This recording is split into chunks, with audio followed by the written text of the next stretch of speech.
And I know early on, Tim, you mentioned briefly about kind of virtual reality within the realm of sports psychology and, kind of a little bit about that. And that's super, I didn't even think that that was like a thing out there too. So like that number one just blew my mind in general. But I know now too, we're seeing huge advancements within technology, right? A big uptick in AI and, where that's going to go and play within the next 5, 10 years. But ultimately, Tim, how do you think the world of sports psychology itself is going to evolve over time, especially with those advancements within technology? Yeah, it's a really good question. Yeah, it is interesting. It's an interesting time for it, I suppose. And to pick up on the virtual reality piece, I think there are. Look, I haven't done much work in terms of sports psychology with the virtual reality at all, but as far as I know, there are some companies working with athletes using virtual reality, and it's quite a. I suppose what they're targeting is quite a similar benefit to what visualization would give you.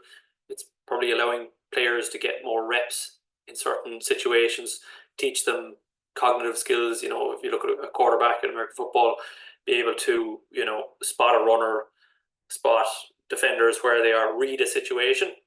If you look at, somebody like Tom Brady, American football, or Kevin De Bruyne in soccer, these athletes who have this, really good creative ability, that's come as a result of so many reps recognizing that situation, reading the picture, and knowing the right thing to do. So I suppose the argument or the rationale for the use of virtual reality in sport is probably that it allows players to get more reps on those things, but they can artificially present a situation in front of somebody so that by the time they get out on the pitch, they've seen that situation more times. And it's also, you're not getting I guess, the physical, I don't know, load, I guess, that you would if you were out on the pitch doing that every single day. Look, we know you can't train 24 hours a day, but maybe if you can supplement some of that physical practice with the virtual reality stuff, I would certainly see a use for that in the future. What else? I suppose, look, to be perfectly honest, Josh, I'm not 100% sure about what the role AI will play in terms of sports psychology over the next while. I'm far from an expert on AI. I wouldn't I wouldn't know exactly. I did attend a webinar there recently about the use of AI within colleges, and I suppose the approach that they were taking was let's embrace it as opposed to let's avoid it. As in, look, the students are going to use it in some way, so there's no point in hiding away from that, but can we actually embrace it? So like one of the examples of that was, I think I've heard of universities giving students an AI produced essay, for example, on something like, performance anxiety in rugby players, something like that, for example. And the assignment for the students is actually to critique that AI version of it. So they're, I suppose, rather than trying to avoid it, they're embracing it. Honestly, I'm not 100% sure what role it'll play in the more applied side of sports psychology. I think there are certainly some things I've been thinking about, like where sports psychology is heading over the next 5 to 10 years. I think some of the things that a lot of sports psychologists are already doing is probably working at different levels within organizations. So traditionally, sports psychologist comes in, works with the athletes. That's changing now, and I think it'll continue to change to working with not only athletes but with coaches, and even beyond that, even at a higher level, at a board level, people who are making important decisions have to be able to judge things quite accurately, dealing with a lot of pressure. Lots of those things are quite similar to what an athletes have to deal with, but in a different context. So I suppose this idea of working vertically as opposed to just horizontally with the athletes, that's where I'd see sports psychology going over the next few years, even though it's already going that direction. What else? Yeah, I think you're definitely seeing a better understanding, better average understanding of the impact of the mind on performance. I think if you go to an average team, there's a better understanding now than there would have been maybe 10, 15 years ago around the effect of psychology on performance, which again probably points to the need to work beyond just with the athletes. So that would be some of the routes I probably see it taking. I think as well, we probably as practitioners, we've got to destigmatize the use of a sports psychology consultant or a mental performance coach, whatever the title is. I think there is some stigma around it. It's definitely different to how it was years ago, I would think, but still there is a little bit of stigma around it. Like what's wrong with you? Why are you going to see him? And I think it is getting to a point where, right, it's just another side of your performance, just like you would go see a strength conditioning coach to, work on your leg strength or whatever it is. You go to see a mental performance coach or a sports psychologist, whatever it is, to work on your mental abilities. Those would be a few of my thoughts anyway on where the profession is heading. When it comes to destigmatizing speaking to a sports psychology consultant, how would a current sports psychologist consultant and or an aspiring one be able to, what advice would you give to them to be able to help close this divide and stop this stigma around speaking to a professional?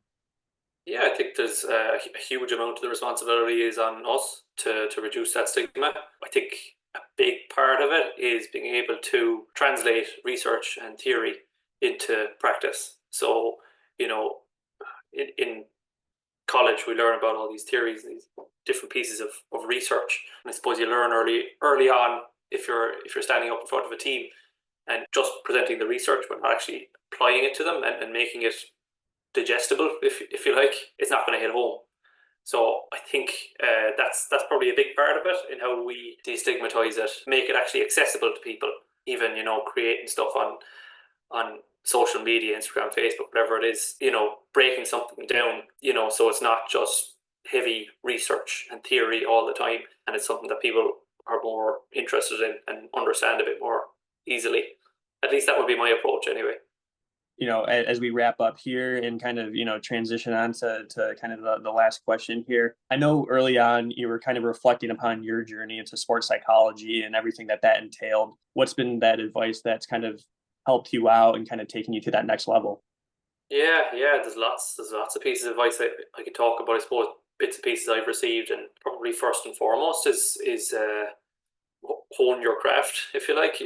Really be as good as you possibly can at what you do. And look, I know myself. There's a lot more I can do to be better at what I do. So I'm constantly trying to work to get better. I suppose a good sports psychology consultant is one who uses the same tools that you advise athletes to use themselves. So yeah, I think actually working on your craft and continually trying to get better and not just settling with what you have is something that you need to constantly remind yourself, regardless of what stage you're at. I think whether you're just starting out, whether you're just studying sports psychology for the first time, or you're after a master's, or you're 10, 15 years into your career, I think you can always get better at some part of it. And I think it's important to stay curious in that regard as well. So always doing more CPD, staying in things like supervision, peer supervision, all these little things. There's a reason why they're recommended. They really do help you become a better practitioner. And also,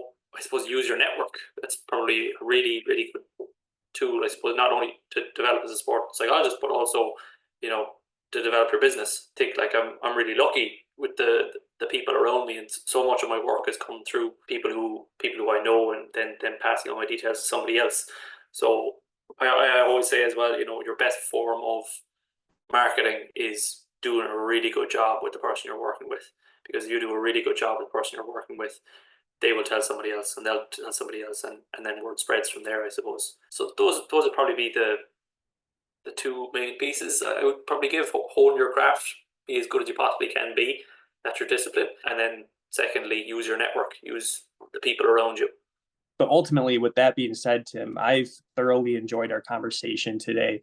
I've learned so much more in depth, not only about your journey into sports psychology, but just ultimately to kind of your thoughts, opinions, and insights on, just athletes and a lot of the mental hurdles, as well as what they can proactively work on as well throughout their time being that athlete, even after being an athlete too. For everybody listening, we're going to link a lot of Tim's information down below, ranging from his website, his email, to his Instagram account. He's very, very active on social media, so make sure to go follow him on there. And then too, if you guys have any outreach that you guys want to make to him, please feel free. Tim is an awesome, awesome guy. So I assure you that he is going to, give you guys his best in that sense. With that being said, Tim, can't thank you enough. It's been an awesome, awesome conversation. We'll see you guys in the next episode next Friday.